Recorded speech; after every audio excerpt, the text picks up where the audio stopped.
Have you ever wondered what humor was like in ancient Rome? I'm willing to bet you haven't, but I'm going to tell you a certified ancient Roman joke. Ready? Okay. So two men meet in the street. The first guy says, "Salve, I thought you were dead." The other says, "Not at all. I'm right here, alive as can be." The first guy replies, "But I heard it from a much more reliable person than you."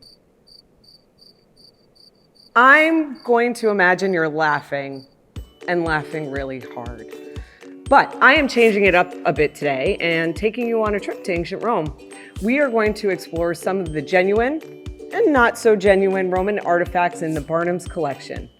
Since we are also approaching the holidays, if you stay with me to the end, I'll tell you about the Roman celebration of Saturnalia, and maybe I'll tell you another authentic Roman joke. No! God, please, no! No! No! No! Welcome to Curious People Wanted. I'm Empress Daryn Reyman-Lock, curator of the Barnum Museum. Many people contact us about Barnum-specific objects and stories, but the Barnum Museum collection actually contains a pretty wide variety of materials, including old stoneware jars, ceramics, Native American ethnographic materials, textiles, and the list goes on and on and on. But since my background is actually in classical cultures, I was really geeking out over the Roman objects that are in our care. And these are some of them. These are Roman oil lamps, and they are exactly what they sound like. They are objects that held and burned oil in order to produce light. They could be made of stone, clay, metal, and sometimes even glass, and they came in a range of different shapes and sizes. The earliest lamps were called open saucer lamps, and they were simple open bowls. As time wore on, lamps became enclosed, like the forms we have here. All of our lamps are terracotta, and several have remnants of red slip glaze. The oldest one in our collection is likely this gem. It is probably either Greek or Hellenistic and is simple in design and lacks a handle. It is the most distinctive type we have, but since we don't have a lot of information about where this object was found, we have to rely on form to tell us about its history. The rest of the lamps are what we call discus type. They are all enclosed and feature a central discus with varying decorations. Unfortunately, there are several here that we simply don't have a lot of information about. This is probably Greek or Roman and features a deep discus. I don't know much more than that for sure, as there's little information in our archives, but I can tell you it is mold made, and I know that because of this circular rim at the bottom. It also has an elongated maker's mark that looks sort of like a foot, called a planta pedis, and that's this mark right here. Hopefully the light shows it. This one, however, is probably the one that most people will like the best because it is decorated with two gladiators. This guy on the right is a type of gladiator called a murmillo. This type of gladiator was heavily armored. Well, as far as you can be while wearing a loincloth. They are noted as wearing helmets with a face shield that were probably topped with a crest decorated as a stylized fish. On their arms, they would wear a guard called a manica, a gaiter on one leg, and a thick wrapping on the other foot and calf, topped by a short greave. They also often fought with a gladius, which was a Roman-style sword, and a tall legionary-style shield. Murmillones were usually paired with Thracians, so the guy on the left is a Thracian, who is using his native weapons and armor. This lovely gem of an oil lamp was probably made around the 2nd century AD, so somewhere around 100 to 200 AD. So now we come to this one, a North African red slip terracotta oil lamp with palm branch decoration. So while I am not an oil lamp specialist, and they do exist, this form seems to be pretty common in North Africa in late antiquity, between the 4th and 6th century AD.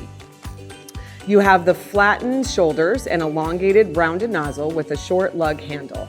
The palm branch decoration is also pretty standard for the area, and if we turn it over, the bottom is stamped with a palm branch, which is the maker's mark right in the center here. But while all of these are pretty cool, this is the one I think I like the most. So it has a similar style to the North African one I just showed you, but instead it has an overt Christian motif with busts of the 12 apostles around the border.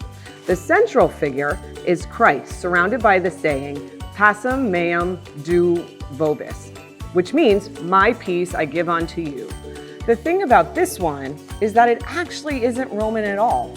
Lamps like these were widely manufactured in the 20th century, and you can still find cast bronze ones on the market. But we know it isn't Roman because, well, first of all, the earliest depiction of the 12 apostles was uncovered in Rome at the catacombs of St. Thecla. However, there are two bigger giveaways. The first is that the Romans would not have depicted the apostles with large, bushy beards. Beards were not a fashion statement in the Roman period, and they weren't really embraced hugely. Men would shave with iron or bronze razors or burn off facial hair with heated walnut shells. The second giveaway is the Latin phrase "Pacem meum do vobis," which is part of the Agnus Dei. The Agnus Dei was not said in Mass until 687 after Pope Sergius I declared it to be included. Okay, so those are our oil lamps, but I promised to tell you about Saturnalia and give you another joke. So, Saturnalia was a festival that honored the god Saturn, who was an agricultural god of seed and sowing. The festival began on December 17th and, by the early empire, continued for a week, coinciding with the winter solstice, which in the Julian calendar was December 25th. It was a time of fun. Business and courts were closed, people relaxed, everyone was free to participate in festivities, including the large enslaved population in Rome itself. People drank, ate, were able to publicly gamble, which was illegal in ancient Rome, and they exchanged gifts. The most popular gift were wax candles and oil lamps to signify the returning of the light after the solstice. In many ways, it had a lot of the things we enjoy today around the holidays. With maybe the exception of murder. There were some pretty famous murders around Saturnalia. The Catalan conspirators intended to kill the Senate at Saturnalia. Terracotta plotted to kill his brother, and Commodus was strangled in his bath on New Year's Eve. Hollywood was wrong on that one. Commodus didn't die in an arena during gladiatorial battle, although he did get into the arena with gladiators. But that's a totally different story for a very different day. Okay, for your last Roman joke, here it goes. This soldier, Titius, liked to kick a ball around at night and was suspected of breaking some important statues. When his friends asked why he hadn't shown up for his platoon's morning workout, Terentius Vespa quipped, "Oh, it's okay. He said he broke an arm." The Romans were the emperors of original dad jokes. So that's our Curious People Wanted for today. Please remember to subscribe to our page and like this video. Also, please comment below and tell me if there's anything you'd like me to explore in one of these videos or anything you want to know more about from one of our topics. From everyone here at the Barnum Museum, have a happy holiday season, and as the Romans would say, Io Saturnalia.